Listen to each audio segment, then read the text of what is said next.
We begin today's show in Israel, where the family members of the 20 remaining released hostages are welcoming their loved ones home. On Monday, as President Trump addressed the Israeli Knesset, a group of leftist Israeli lawmakers briefly interrupted his speech, shouting at President Trump and waving signs that said, "Recognize Palestine." Everybody loves Steve, and they respect him, and they somehow can relate to him. I've known him for many years, and I've seen it over and over again. חבר הכנסת עודה. להוציא את חבר הכנסת עודה. להוציא אותו מהאולם. להוציא אותו מיד. החוצה, החוצה. החוצה. להוציא גם את חבר הכנסת כסיף. להוציא את חבר הכנסת כסיף מהאולם. להוציא אותו מיד.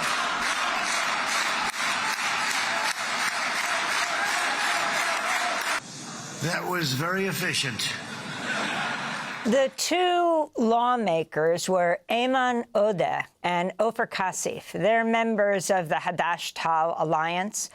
Footage shows Professor Rashid Khalidi's book, The 100 Years War on Palestine, resting on MK, that's member of Knesset, Cassif's desk as he's sitting before being ousted. He'll join us in a minute. After the two lawmakers were expelled from the Knesset, the Hadash-Ta'al head Ayman Odeh shared this message. I was kicked out of the Knesset for raising the simplest demand, one of the whole international community agrees on. Recognize the state of Palestine.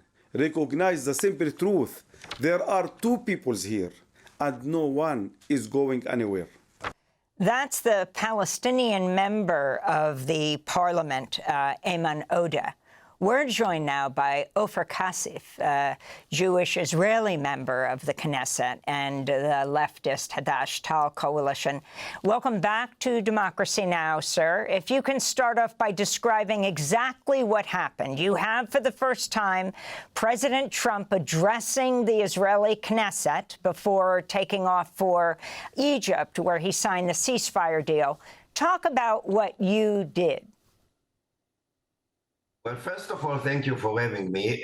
Yesterday, there was a disgusting display of flattery and personality cult by two megalomaniacs who are hungry for power and blood. That's the main bond between Netanyahu and Trump. And we use this opportunity, which I dare say, or I would like to say, that luckily doesn't happen too often, that someone like Trump attends the Knesset, and we used it to display our signs calling for the recognition of the state of Palestine. This was a minimum, and I would say even polite protest against the policy of mainly the government of Israel, the genocidal government of Israel, the government that sacrificed the Israeli hostages and even Israeli soldiers on the altar of messianic crazy ideas. And all of that was taking place under the auspices of the governments of the United States, in plural, Biden, and later on Trump. And this was our protest against the policy that both share. That's the reason we did it. And Ofer Cassif, I wanted to ask you, there's been much made here in the United States of Trump's initiative to create this peace plan, but to what degree do you feel what happened in the weeks before, especially at the UN General Assembly, as one U.S. ally after another, Canada, Australia, the United Kingdom, France, Portugal, recognized the state of Palestine? What impact do you think that had on pushing forward this ceasefire? First of all, I totally agree, if that's what you wanted to imply, that the main reason for the change in President Trump's policy towards the genocide in Gaza is the changes that have been occurring throughout the globe. First of all, it's the huge demonstrations of different peoples across the globe, in Europe, in America, in Australia, in East Asia, etc., etc. Millions of people, of good people, of peace activists, people who were terrified by the pictures from what was going on in Gaza. Those demonstrations, for sure, influenced, had their impact on Trump. And same about those leaders like Sanchez in Spain, or Petro in Colombia and others.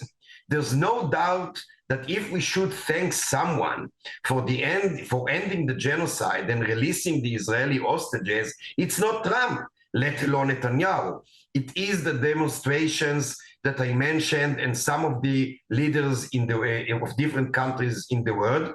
And the proof is that a couple of days ago, President Trump told Prime Minister Netanyahu, and I quote, almost a word by word, Israel cannot stand against the whole world.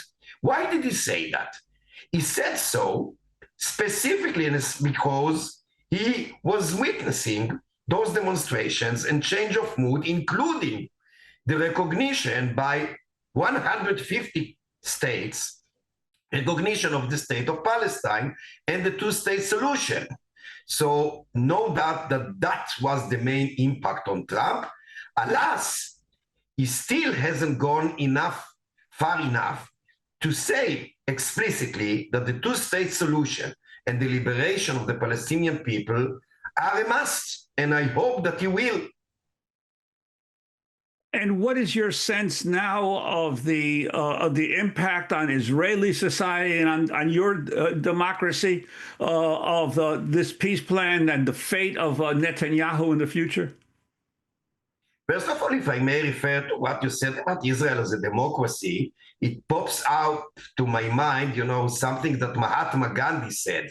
He was asked once what he thought about British civilization. And he said, I think it's a wonderful idea.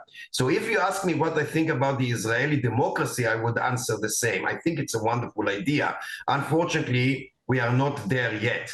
That's not a democracy, but perhaps that's for another chat. But the influence of the change in the international atmosphere does influence the public discourse within Israel. Still too little and too late, but it's better than nothing and never. You could see that throughout the demonstrations in the last 2 years against the so-called war, which I prefer to call a genocide, to the demonstrations that called to release the hostages by sealing a deal that will end the genocide. You could see throughout those 2 years, and we participated in those demonstrations all the time since the beginning. Within those demonstrations, there were two main voices. One voice focused on the fate of the Israeli hostages and soldiers and totally ignored the fate of the Palestinians. The other voice, which we led, and was in the beginning in a tiny minority, said that we do, of course, care a lot and want to release the hostages and stop the bloodshed of Israeli soldiers too, but obviously we also emphasized the terrible death toll and destruction, etc., in Gaza and of Palestinians. We were in the beginning quite isolated and marginalized, sometimes even physically attacked. But you could see that throughout, as time went by, we began to gain more and more support. So towards the end, we, I guess, constituted perhaps 20-30% of the demonstrators. So that, of course, shows that the public discourse and the public opinion within Israel did shift. You could also see that in different organizations from below, so to speak, by workers, social workers, physicians, professors, teachers, artists, and writers who began to raise a voice in the last few months against the genocide in Gaza, using the term genocide clearly and explicitly, like the very famous writer David Grossman did in an interview to La Repubblica, an Italian newspaper. And no less importantly is that no less than 600 ex-generals in the so-called Israeli security services also signed a petition in which they referred to the ongoing situation in Gaza as ethnic cleansing and war crimes and called to stop that. So you could see a change in the public discourse and in the public opinion in Israel. And of course, as the demonstrations in the world also grew, it also influenced some of the Israeli discourse. And so in the end, you could see this kind of influence of the international community on the Israeli public. During his address to the Knesset Monday, President Trump suggested Netanyahu should be pardoned on corruption charges. This is what he said. Hey, I have an idea. Mr. President, why don't you give him a pardon? Give him a pardon.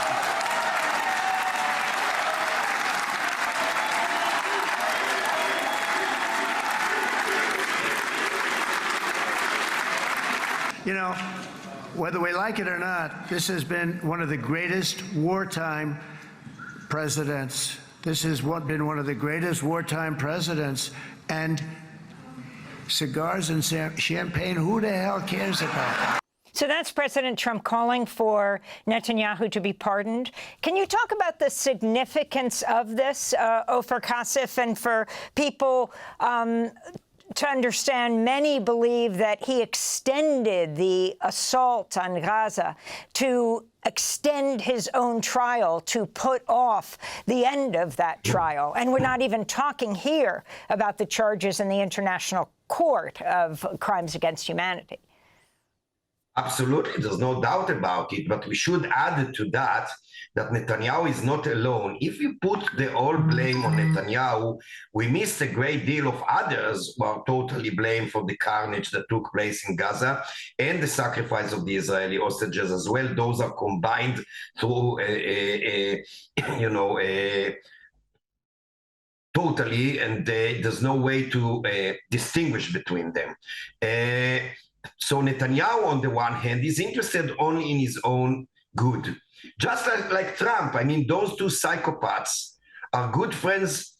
It's not a coincidence. One criminal endorses the other criminal. And whether we are talking about crimes of corruption or other crimes, including crimes against humanity or war crimes, etc., etc. So as far as Netanyahu himself is concerned, from the very beginning, he was interested in doing whatever possible to stay in power, and by that, to refrain from being behind bars.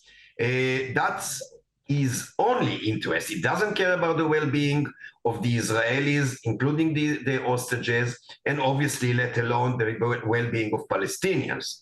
And because of that, he formed a coalition and a government that in the past, he himself refused to form because he knows exactly who we are dealing with. We are dealing with messianic bigots. We are dealing with lethal fascists.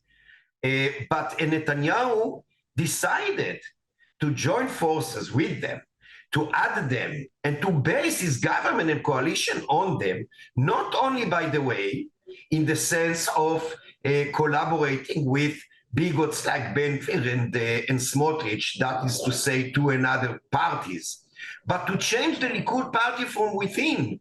Let's not forget that in the last few years, Netanyahu transformed totally the Likud party. The Likud party, which was never my cup of tea, but the Likud party had, serious politicians, people with values which I do not share, which I object, but still with values and some respect and commitment to democratic rules of the game.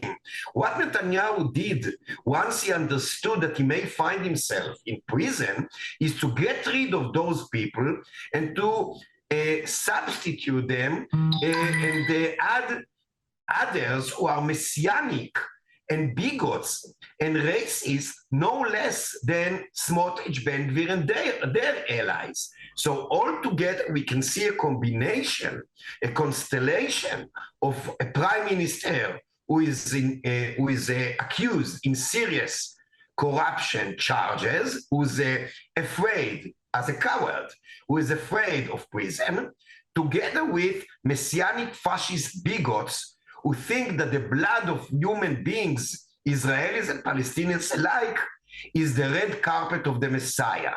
So that combination actually created the genocide in Gaza that took place and they continued for 2 years, at the expense also of the Israeli hostages and soldiers. That's the key to understand what was going on. And when President Trump dares say that Netanyahu should get a pardon, first of all, of course, he intervenes in domestic issues which are not his business.